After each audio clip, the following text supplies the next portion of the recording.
All right, welcome and thank you for joining today's webinar with cybersecurity expert Derek A. Smith in Windows accounts, hackers covet most, tricks they use, and how you win on defense. We're super excited to have Derek here. It should be amazing content, and we're ready to get started with him. You're also joined by Beyond Trust security engineer Joe Statz, who will run us through a Beyond Trust overview and demo towards the end of the webinar, so please stick around for that. My name is Sarah, your webinar host today.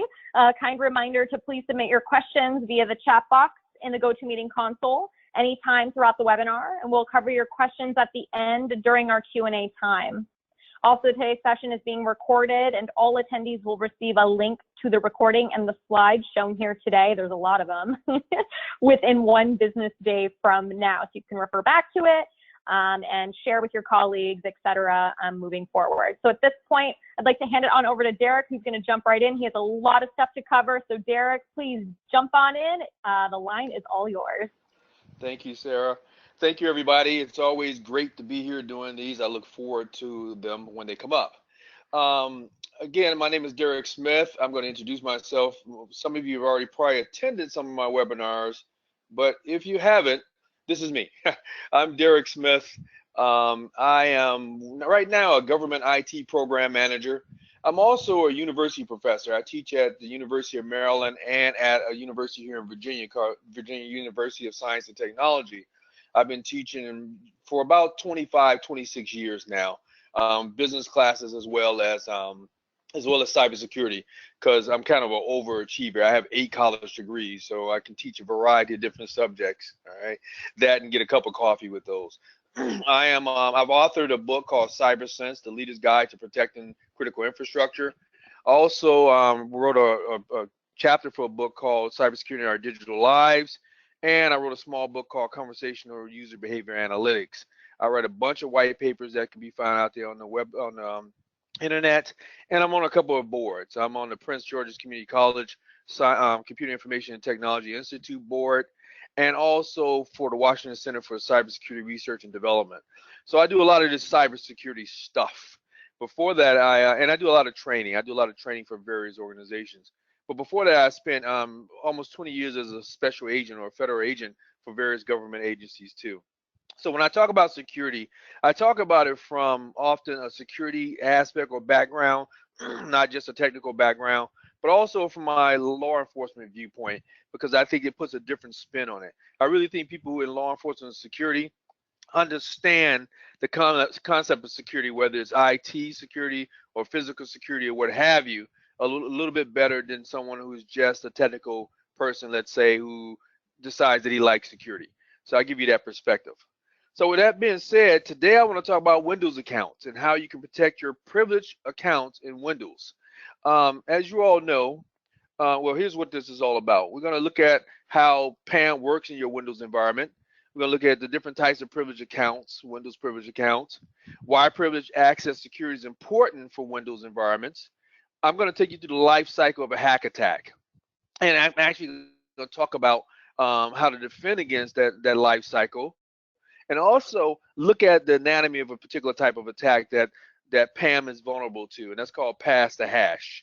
And that's not the kind of hash that you might be thinking about, right? Pass the hash. And I'm going to talk about that and what it is and kind of give you an idea about that. Some problems that PAM can solve for you, how to secure Windows privileged access. We're going to look at a 3-step process, kind of a roadmap for securing your privileged access accounts. I'm going to give you a few best practices, 3 best practices, and talk about how you can establish it in your environment.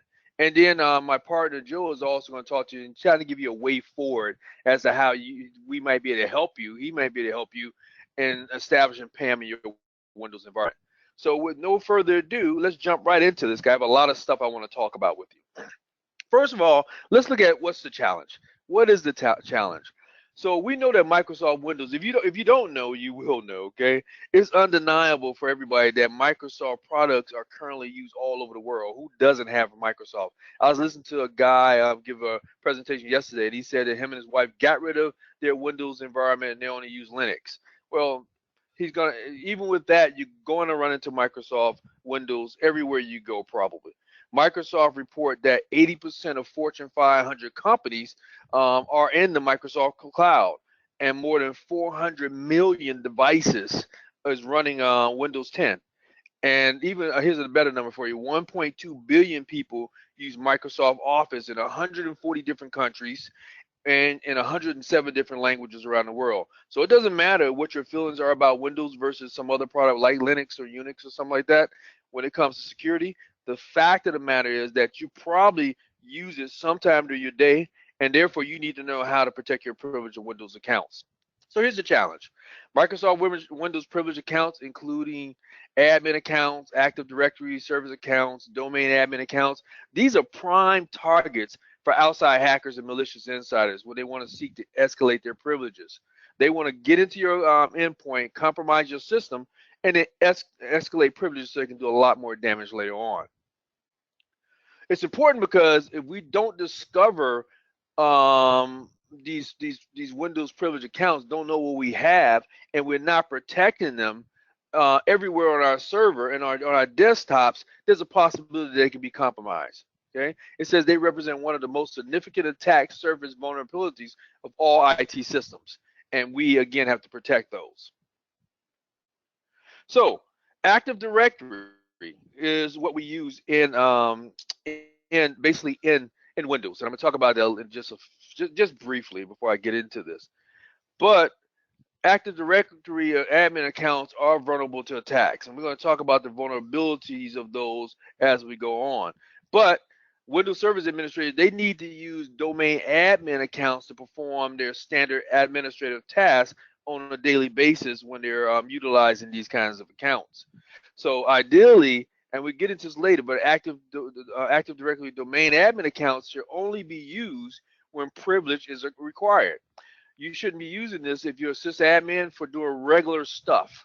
I worked at a variety of places, but one place I worked at, the Army Research Lab, I think it was, the guys, I will go in and do a survey and take a look, and the guys who are system admin would be out there on the internet using it for other stuff. And they were doing this because it was the Army Research Lab, so things were pretty locked down. So their regular user account wasn't giving them the privileges that they need to look at the stuff they want to look at. So they'll go out using their admin accounts. Now, what is the problem with that? If any of you all are security people, you know that that's a big problem, because if that account was compromised, you compromise at the administrative level, and you can do just about anything you want inside the organization after that. Second bullet there says these accounts should only be used by a single administrator for accountability. They shouldn't be sharing a password. Now, I've seen in environments where this is the admin password and all the admins use it. No, no, no, no. How am I going to know if you or me, Derek, or anybody else was the person that caused a particular thing to happen? Now, it's not that I want to punish you. The thing is that I need to go back and talk to you and find out, where were you? What did you do? How can I fix this thing without knowing what it is I need to fix? Okay. And then these accounts are highly susceptible to pass the hash attacks because their passwords are not frequently changed. And again, I'm going to give you a detailed breakdown of what the pass the hash attack is all about. So we get to that in just a few moments. I think before I get started, I think I want to make sure I level set and have everybody understand what privileges are and what I mean by a privileged account. I never usually do this because I assume everybody know it, but I'm going to hit it this time with just one quick slide. So your privilege is a right of an account to perform various system-related operations on a local computer. Okay, so it's the right of the account, like your user account or your group account, to perform those system-related operations on that local computer, like shutting down the system, like loading device drivers onto your system, like changing the system time and things like that. So this is different from your regular or normal access rights you have for using your computer because of two reasons. Number one, your privilege, your privilege to control access to your system and all the resources on your system and all your system-related tasks, whereas your access rights, your normal rights, control access to the securable objects, the stuff that you're using while you're on your system. Okay. Second thing is that your system administrator assigns privileges to you as a user, or if you're part of a group or account or something like that, they assign rights to you as a group user or a group member. but that the system itself actually grants or denies access to your securable objects, those things you're using again, on the access right you have been granted. So that's the difference between having a privileged account versus having a regular account. So if the information about your privileges that you have, they're stored in an account database that's maintained by the user or maintained by the group account or something like that. So when you as a user log on, that system is going to produce an access token that's going to contain a list of the privileges that you have, the rights that you have on that system, including those granted to you by the groups that I described that you might belong to. So those privileges apply only to your local computer as a domain account, and it can have different privileges on different types of computers that you might be using. So that's kind of what privileges look like and how they work in a Windows environment. Okay, I should have been stepping you through these. I'm sorry. All right. So let's look at the different types of privileged accounts. Okay, because when I mentioned privileged accounts, but there's different levels and there's different things that you can do with them. Okay. Before I do that, though, I just want to say one thing. When you have your Active Directory account, it's usually used for assigning those rights that I was just talking about in Windows anyway. And those accounts, again, should only be used when your privilege is required. Again, not to run regular activity on those accounts. Okay. All right, let's take a look at the different accounts. First, I have the local administrative account.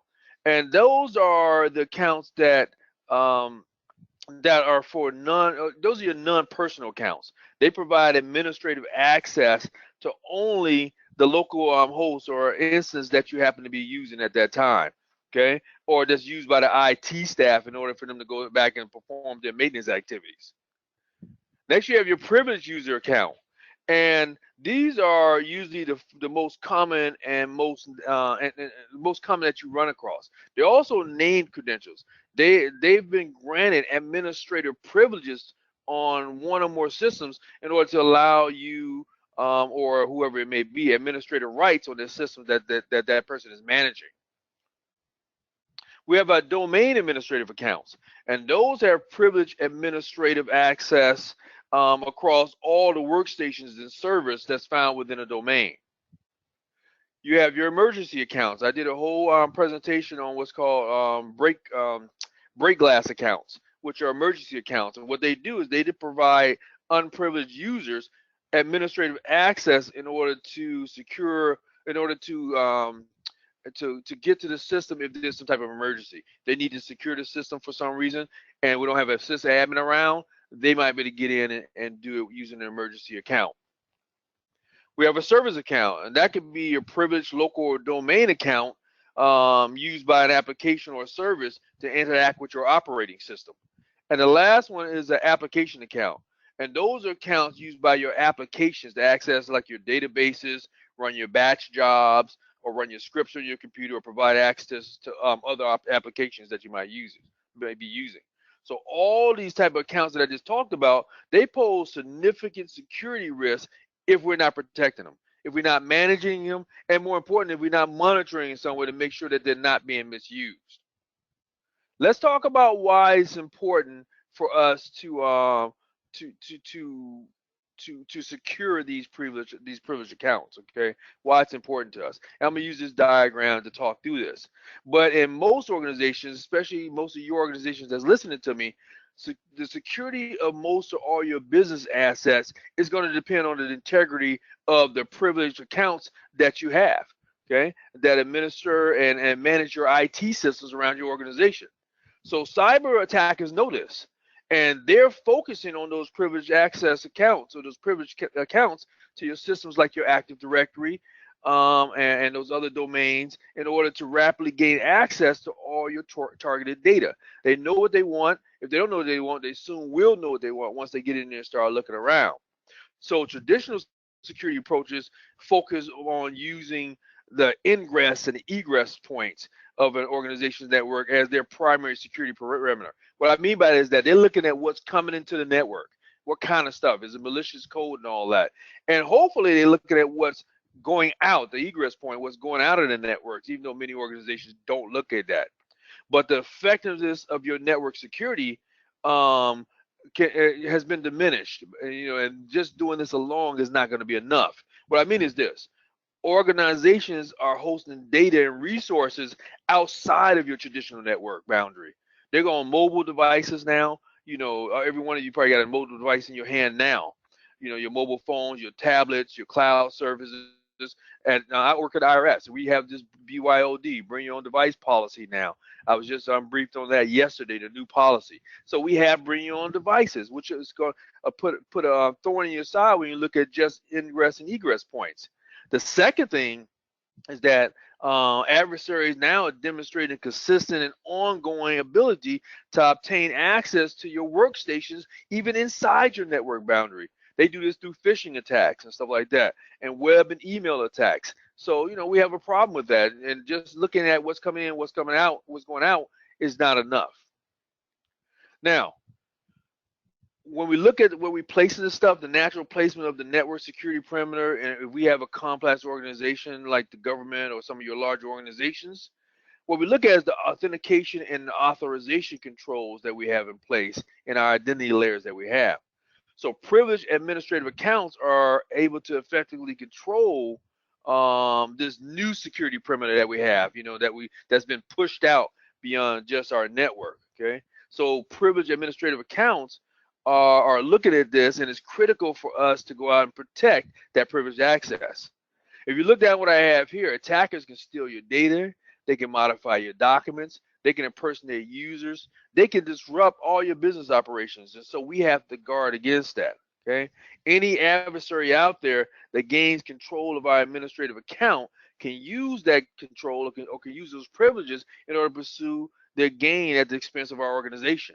Okay, and so we don't want that to happen. You can look at the slide and see all the different things they can compromise: our cards, our Active Directory, our medical accounts, records, all that. That becomes a big problem.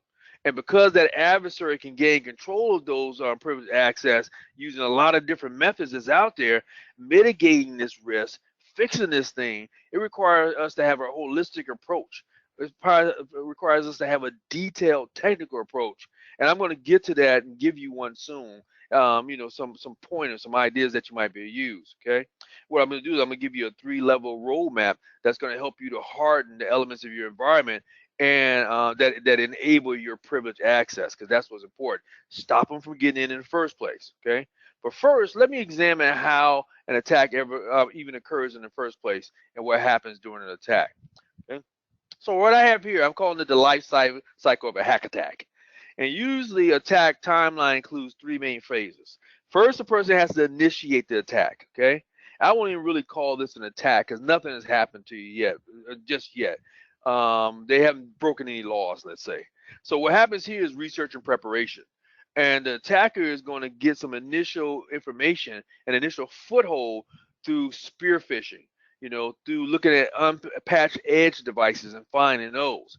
And they're going to use that commonly available information that's out there from Google and Facebook and LinkedIn and places like that to create a plan, to create an attack that's going to provide them that initial foothold into your organization, usually through some type of compromised workstation or something like that.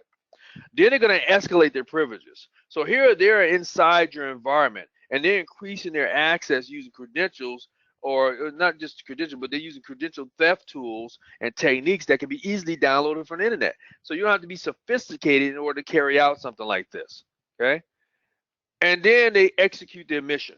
So they're going to now, I don't know what their mission is, and the mission is going to vary, but they're going to work silent and undetected for a while. They're going to exfiltrate stuff for probably many months.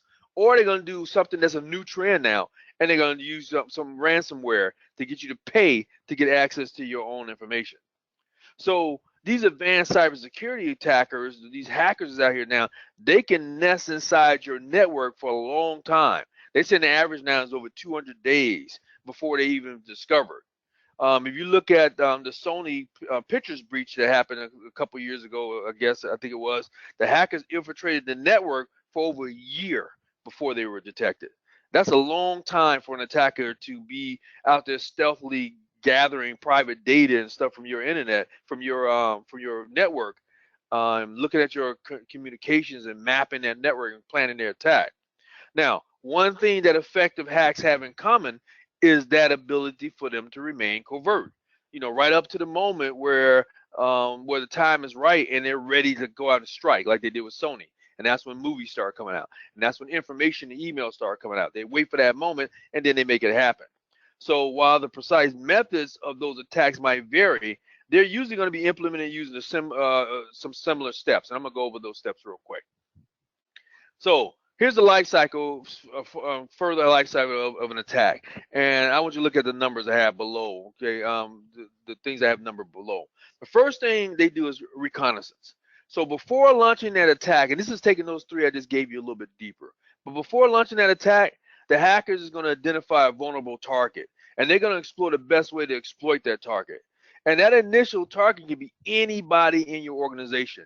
I'm not going after the top gun all the time. I'm not going after the CEO. I'm going to go after the janitor. I'm going to go after the receptionist, or whoever that person may be, whether it's an executive or just an administrative assistant. Now, the attacker is going to simply need a single point of entrance, and that's what I'm looking for to get started. So they do targeted phishing emails, comment in this step, things like that. Basically, that's an effective way for them to distribute malware so they can get into your system. The second is scanning. So once that target is identified, the next step is going to be to identify a weak point that's going to allow me access into your network. Now, this is usually accomplished by me scanning your network or using tools and things that I can easily, again, find on the internet. And again, I'm probing for entry points.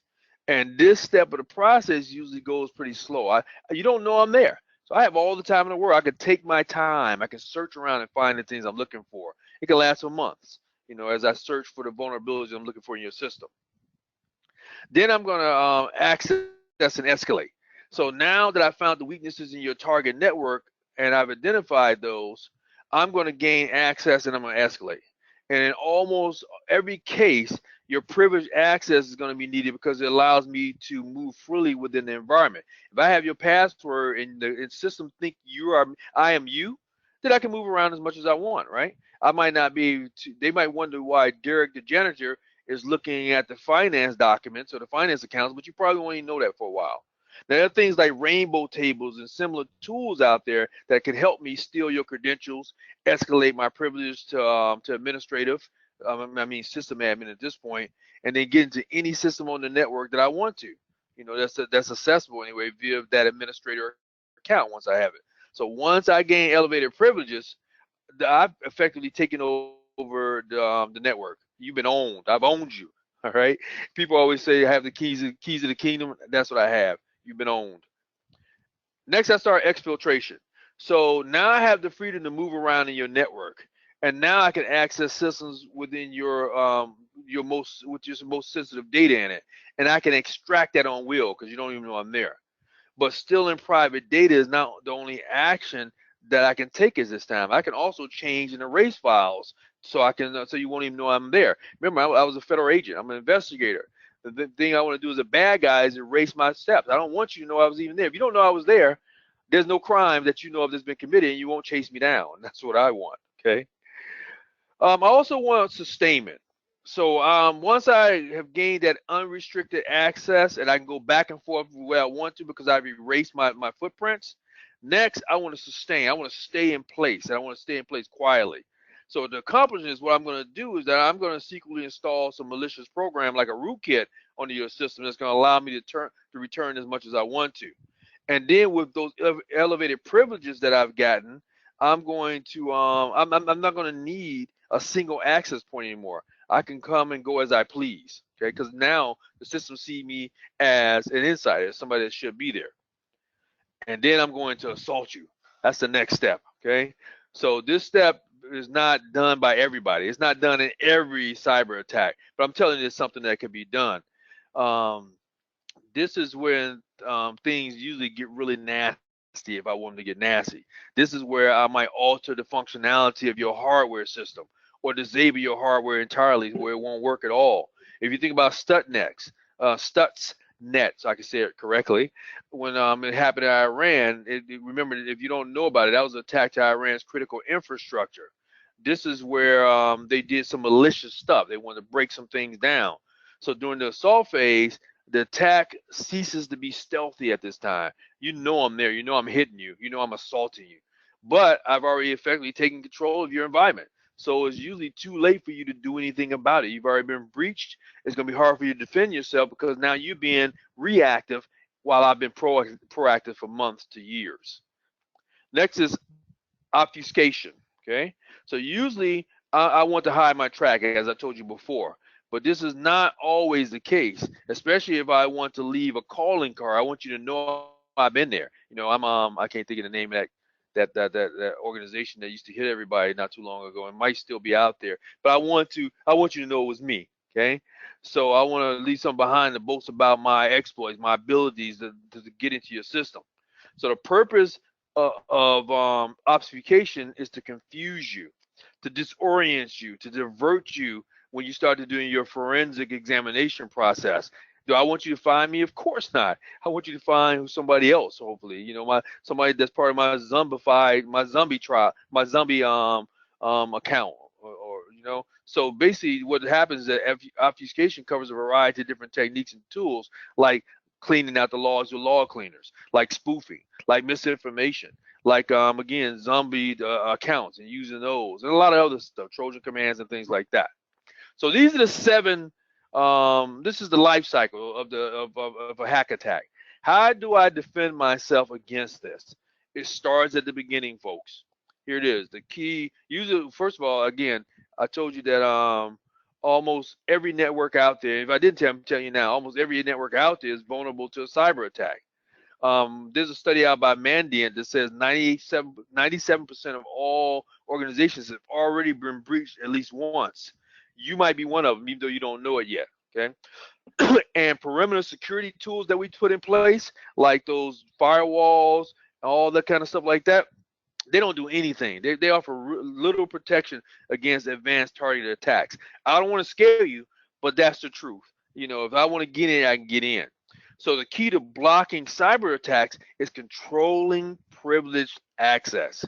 Each step, as it says, each step beyond number 3 that I gave you before, all those takes me acquiring privileged access or privileged credentials for me to succeed. So what I want to do, privileged identity management can automatically discover privileged accounts throughout my network. It can bring those accounts under management. It can give me an auditing process for those. And each privileged credential, I can update those continuously in an automated process if I'm using my PAM accounts correctly. And what is this going to do? This is going to negate the damage that's going to be inflicted by an advanced cyber attack. Let me tell you, I said 97% of you are going to be breached, right? It's very difficult to stop it from happening. What I want to do is I want to stop the bleeding. I want to lower the damage. I want to decrease the damage that's done through this process. All right. If you have the ability to control privileged access, that cyber attack can be significantly mitigated by you. Not 100%, perhaps so. Okay. All right. So anyway, if you look at the damage done to Target, to Sony that I mentioned, to all the others, and use your PAM system, you can prepare your crisis management team to be more. You're probably still reactive because of the attack, but you'll be more ready for that attack should something occur, because that PAM is going to give you information. It's going to give you control. It's going to give you ability to deal with these type of things. Okay. Let's look at the attack. I told you I want to talk about the pass the hash attack. That's one type of attack. So basically, this attack, this pass the hash attack, what it does is it uses a technique where an attacker captures your account logon credentials that you had before on one computer, and then they use those credentials to authenticate to other computers on your network. Now, I'm going to tell you why that happens in just a second. So that pass the hash attack, I'm going to call it PTH. I want to keep saying that. But that PTH attack is going to be very similar in concept to what they call a password theft attack. I'm stealing your password. But it relies instead on me stealing and reusing password hash values rather than the actual password. I don't need to know your password. I need to know the numerical value that your password produces. That's your hash, okay? That password hash value, if you don't know, that's a one-way mathematical representation of your password. And it can be used directly by an authenticator to access services on behalf of you. as your user. Let's think about single sign-on. When you do single sign-on, you sign on one time, and then that code is used to get you into all these different, or that value to get you into all these different places within the system. So think about that. Once you're in, you're in. So once I compromise that, it's compromised. So as I said, I get it on one computer that you use, and because you didn't reset your password, I can use it for other systems that you have access to. So to use this technique, what I have to do is I have to obtain excuse me, local administrative access on a computer in your organization already to steal your credentials from your computer disk or from your memory or whatever. And then this level of privilege is going to allow me to not only obtain your password hashes, but also any other credentials that you might have stored on your compromised computer. So if I find a file that says passwords, guess what? I'm going in that file and I'm looking at all your passwords. So I can obtain local administrator access by either compromising your built-in local administrator account, or a domain account with membership in your local administrators group, or another local account that can be used to install drivers or applications or execute applications or what have you. And I can start using those. So this PTH technique that I'm describing here allows me to have compromised, well, after I've compromised your single computer, to gain access to your connected computers, including your domain controllers, which is important, and the other services that's going to be storing that sensitive information that I want to get my hands on. So for this reason, to mitigate the risk of, let's say, this pass the hash attack and other attacks like this, other credential theft attacks, I can improve the security posture around that, around Active Directory, by deploying some of the things I'm going to talk about today, and basically by ensuring that my credentials don't get compromised in the first place. Okay, let's take a look at what I have on the slides here. First, it says elapsed time, 8 hours or less. I'm trying to get credentials. It says malicious tactics like social engineering and phishing schemes are used to trick you into giving me your credentials. Okay. It says here most organizations do not recognize when attackers are already within the network and have access to the information. Next, I want to get the data. 24 hours or less, I'm going to get the data. So the attack doesn't stop there. It says attackers look for the next set of credentials with elevated privileges to access servers. And once I get the credentials, I'm going to access and I'm going to start taking money. You risk losing revenue, your brand reputation, your business continuity, and things like that. Next, I'm going to get control. My ultimate goal is to get control, gain access to those domain controllers, gain access to everything so that I can control it. So how do I stop it? Well, first of all, here's some of the activities I do. I can do two things, lateral movement or privilege escalation.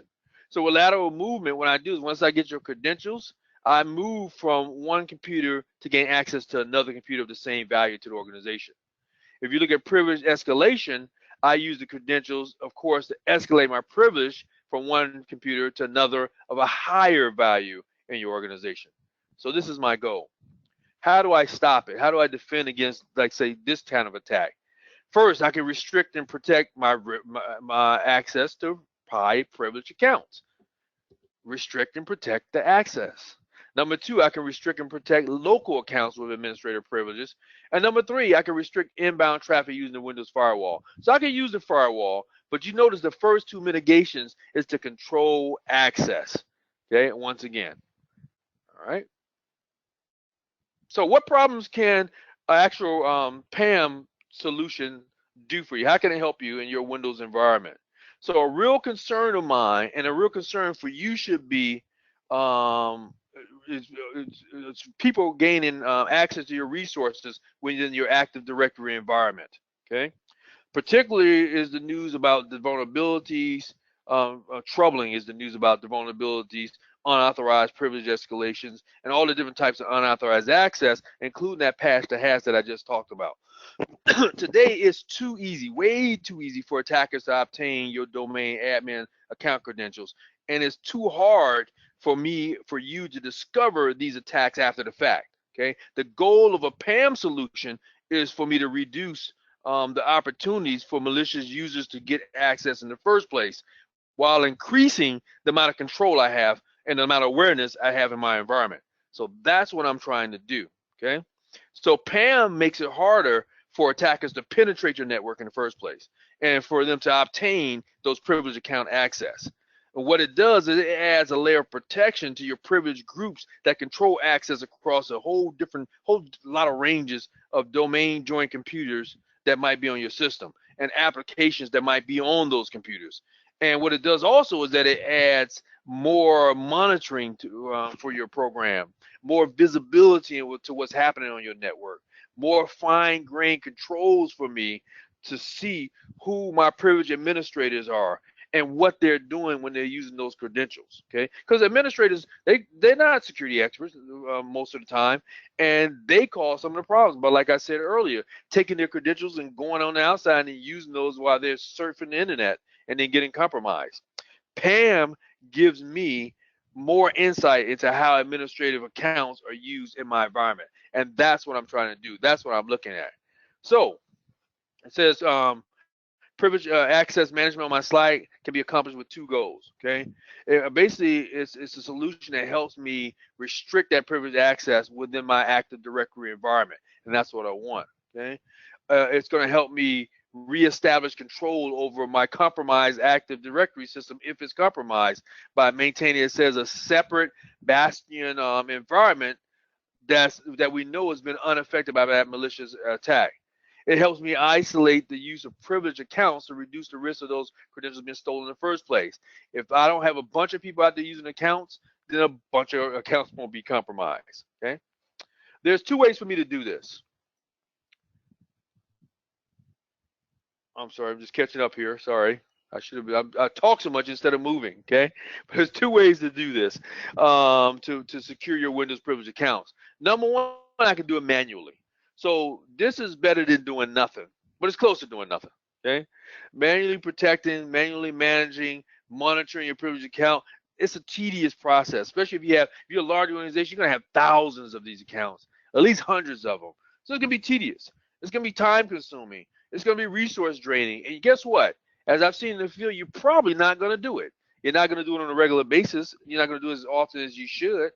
So it's going to become increasingly difficult, almost impossible, for you to manually audit the thousands of privileged accounts that might be out there on a daily basis. It's not something you do once a month. It's not something you schedule once a week. You have to be doing this daily. Do you have the resources for that? Also, manual solutions are going to be minimally effective if you have any size, if you're trying to grow as a business. So if you're trying to scale it, if you're trying to audit, if you're trying to report out, it's going to be very difficult for you to do that. The second thing I have is privileged account security solutions, or privileged account management solutions, I like to call them. So if you're a mid or large size organization, you're going to find it more efficient for you and ultimately more effective for you to purchase and manage your own privileged account security solution, or contract a managed service out to an expert who knows what they're doing, who has proven solutions, and they can help you do this correctly, and probably do it for cheaper than maintaining, resources and personnel and stuff in your own organization. Okay, so we want to help you build enterprise solutions that's protecting you, managing, monitoring those privileged users, those sessions, your applications, while at the same time integrating some of your existing security investments that you've already made, like your security information event management or your SIM system solutions. These are the kind of things that you need to put in place, and the kind of things you need to focus on. Taking that further, I said I was going to give you a kind of a roadmap for protecting your Windows privileged access. And here it is, folks. Here's the glory, here's the gold, okay? I give it to you briefly, but these are 3 different phases that you can put in place. So once you decide whether you want to manually maintain your protection or partner with an expert, which I suggest, this 3-phase method can be deployed for your protection while of those Windows accounts that you have. Now, each phase I have here that I'm going to talk about, they get progressively more complex, okay? Which means with more complexity comes more of an investment. But the more of these you do, the safer you're going to be, and the safer your Windows accounts are going to be. So the first one is phase 1 is mitigate your frequent attack vectors. Okay, I want you to look at how you can basically find the problems that's already out there. Maybe an expert come in, do a scan for you. You do some type of penetration testing, whatever it is, to find out what your attack vectors are. Where are you weak? And once you do that, you want to build upon that weakness. You want to fix that weakness. There's a couple more bullets I see I left off, but I want to talk about. Once you do that, or another thing you should do, you should build at this basic level a separate administrative account for your administrative tasks. Don't have your administrator going out using the same account to do various things. Okay, set up a dedicated privileged access workstation for your Active Directory administrators, so where they only use that computer when they're doing Active Directory tasks. That's another thing I recommend. Also, you want to implement local administrator password solutions so it can generate a unique local admin or admin password for your workstation or your servers. This should be done frequently. Almost after every use, you should be generating a new password if you really, really want to be safe. Move to phase 2. Add visibility into your administrative activity and build a wall against common follow-up attacks. You want to have something that's gonna target your administrative accounts. If people are targeting your administrative account, looking at those administrative accounts. You want to expand the privileged access workstation concept that I just talked about from Active Directory administrators to only enterprise admins. Now we've narrowed it down even to fewer users so that we won't make a mistake, so that they won't be compromised. I want to turn off additional features like Credential Guard and RDP restricted administrator groups so I can try to harden those workstations. Okay. I want to turn off, or I shouldn't say turn off, but I want to use time-bound privileges so there's no permanent administrator. I don't want somebody to log in and they stay logged in. I want to use some type of time-bound privilege where it's going to expire after a certain amount of time. I want to turn on, I'm going to catch up here, turn on multi-factor authentication.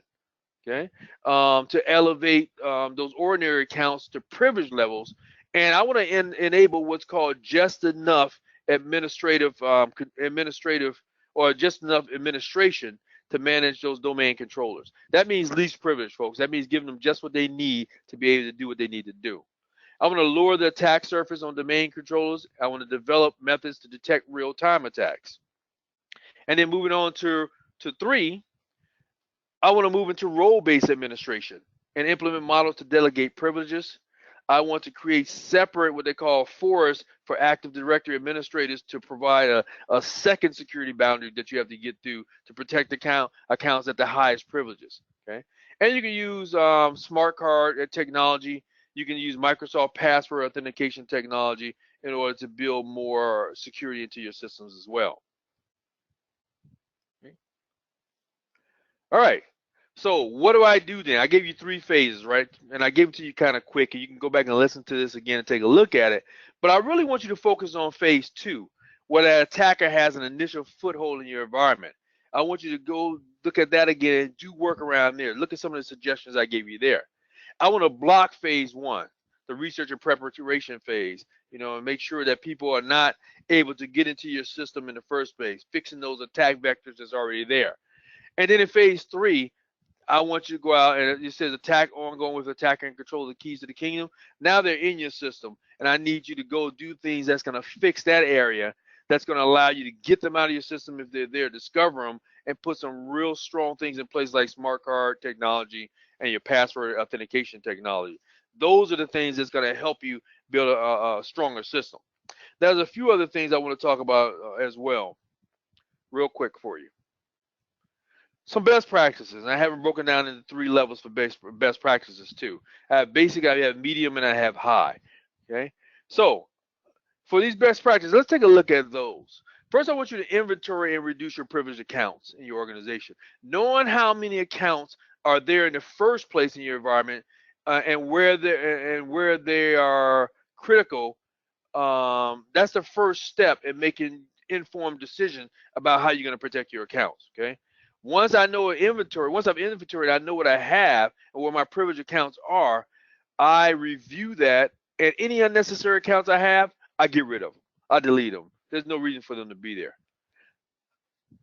The second bullet point is prohibit standard user accounts from having privileged access. Again, I don't want Derek, I don't want you, I don't want Sarah to have access with a normal user account. Okay, so I'm going to utilize separate accounts for general work and then a different account for administrative accounts.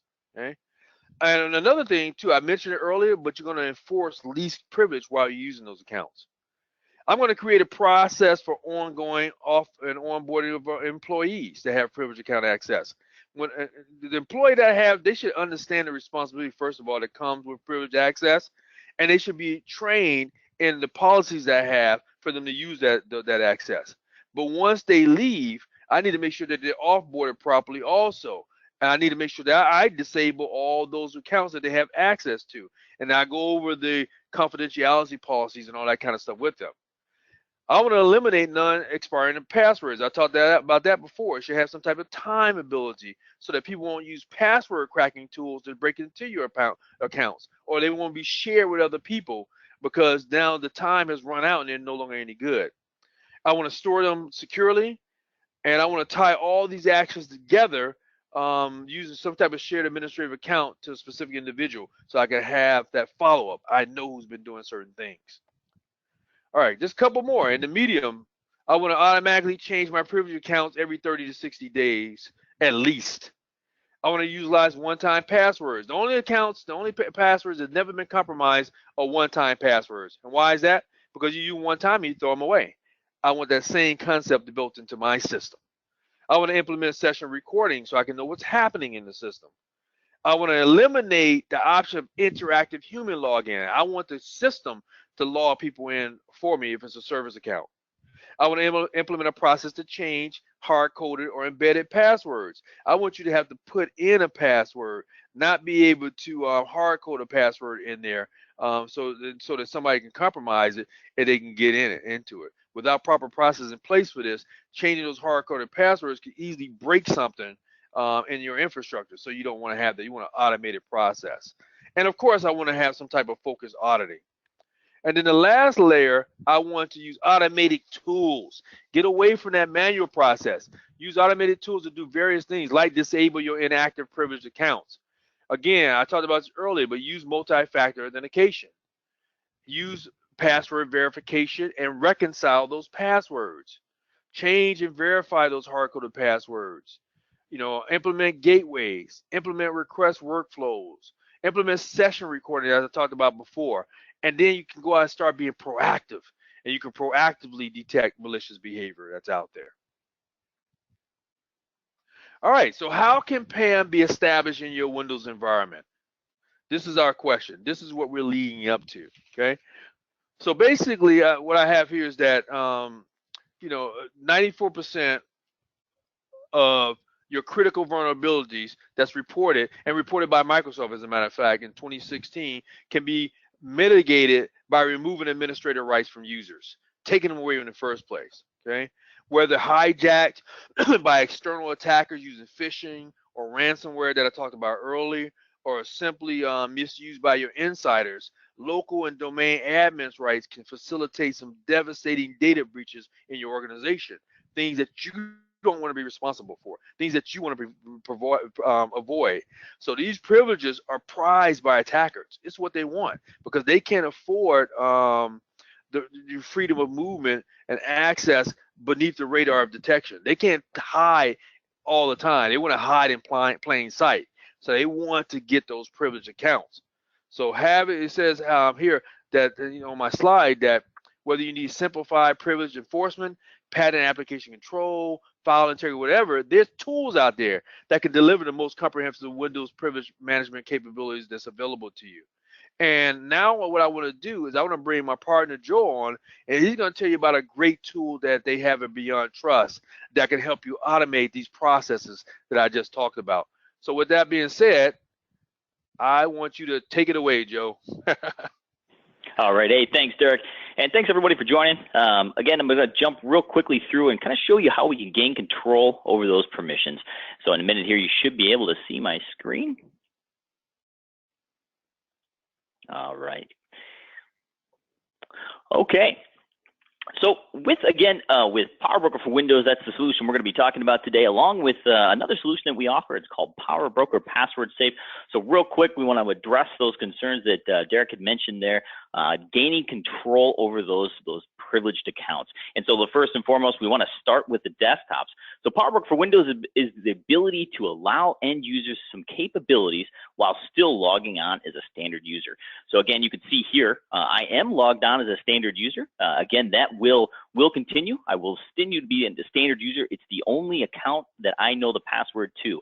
Again, with a PowerBroker for Windows and our password safe solutions, this is the last account that you will need to know the password to in order to gain access to things that you need to gain access to. So again, when a user needs to require elevation for an application, we can throw them a prompt, let them know, hey, you need elevation for this application, contact your administrator. But additionally, we can automatically elevate the application. So again, providing the end user the capability to do certain things without having that administrative account or without having privileged account access on their particular standard account. And so again, here they just simply enter their own standard user passwords, and now they're able to install an application that typically would require admin privileges.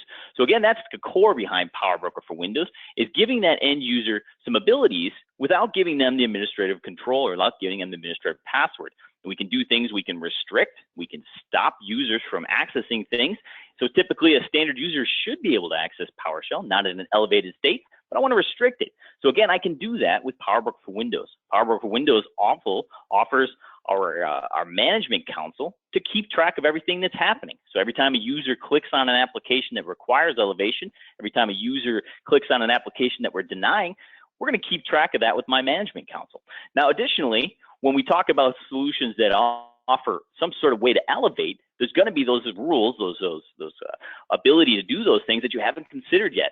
So you may need to run an on-demand elevation. We offer what we call a shell rule. The shell rule will give us that ability to be able to elevate on demand. So if there's users out in the field that are remote that need elevation, again, we can give them that elevation with a key code or a passcode. Again, this is an option. We don't have to use it, but we have an option so we can control what they can elevate. So this code just gets passed back and forth, and now the end user can elevate certain things that I've authorized them to do. So again, the concept here is they maintain that standard user context, but still have the functionality, if they need it, to be able to do their job or be able to install or be able to make changes to drivers, etc. Again, on a one-time use basis, or if I want to be able to elevate. Now, when it comes to protecting those privileged accounts, so there are certain things, there's certain applications that I may need to launch that require privileged accounts, such as SQL Studio. So I can't just access that with my normal standard credentials. I need to be able to access that with a privileged set of credentials. So this is where PowerBroker for Windows and my password safe work hand in hand. So now I can pass a set of credentials along to an application without knowing those passwords. So again, protecting it so I never have to worry about, is this user going to use those credentials for something else? Again, when they connect, now they're able to access something as a different user than they were accessed their workstation without knowing the credentials. So again, that's how we're going to be able to protect those workstations to make sure those end users can still do their jobs, but still being able to maintain that standard user context. And when it comes to server side, so with our solution set, we do have a product called Password Safe. So again, I'm going to log on with my standard user credentials here and then be able to apply and be able to access different resources in my environment with just my standard user credentials. And again, so the idea here is that we're able to use one set of credentials, again, being able to limit access from one set of credentials. So if I leave the company or if I'm let go, you just disable my standard user account and I don't have access to anything any longer. Again, all of that's controlled through one account. So if I need to gain access to a server, a privileged account, again, I can use my password safe and gain access to that privileged account. So when we do gain access,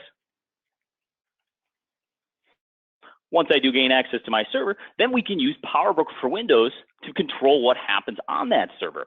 And so again, this is brokering that session. So again, now I don't have to worry about knowing passwords. I don't know the account information. Again, it's all being controlled through my password safe.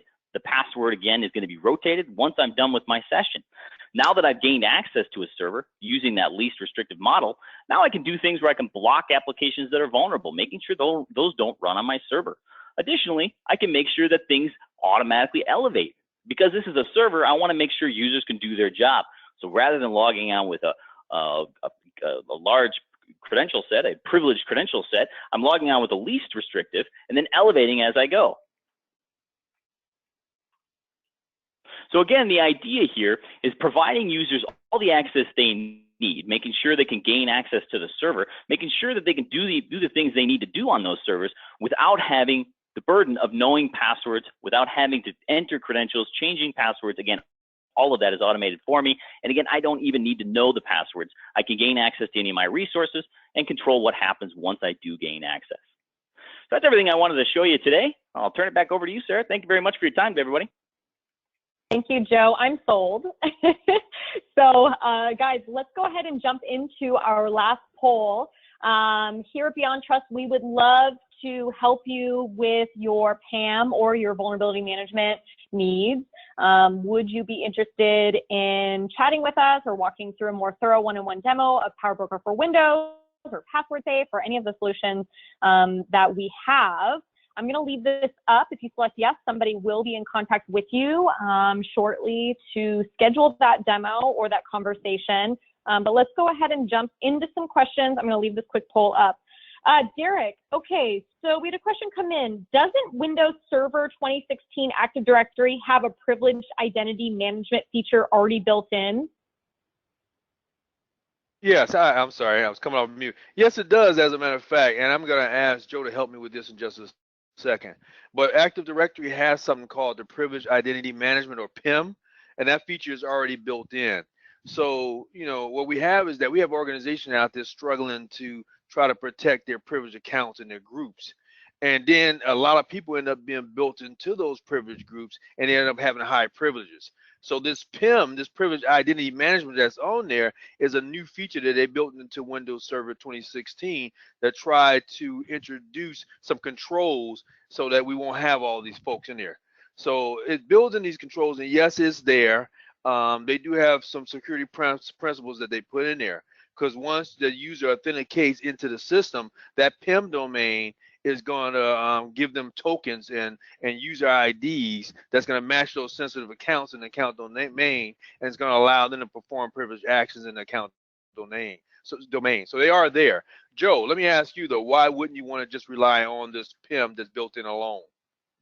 Well, because one of the things that you want to maintain is you don't want end users to know passwords when they're accessing critical systems. So again, we can remove the functionality from them even having to have the access to a privileged account by making sure that only the things that are required are gained access through either our password safe, and then maintaining that least privilege with PowerBroker for Windows, and then elevating applications as we need.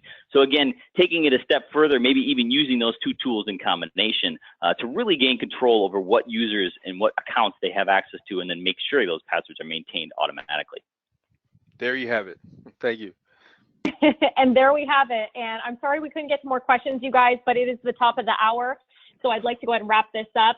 A reminder that you will be receiving an email with a link to the recording and the PowerPoint slides shown here today within 2 business days from now, and it will come from communications@beyondtrust.com. So be on the lookout for that. A huge thanks to Derek and Joe today. Thank you guys so much for being here, and everybody who attended live. You guys rock. Thank you for your questions. Thank you for your participation, and have a wonderful rest of your day. Take care, everybody. Goodbye. Thank you, everybody. Bye-bye. Bye, everybody.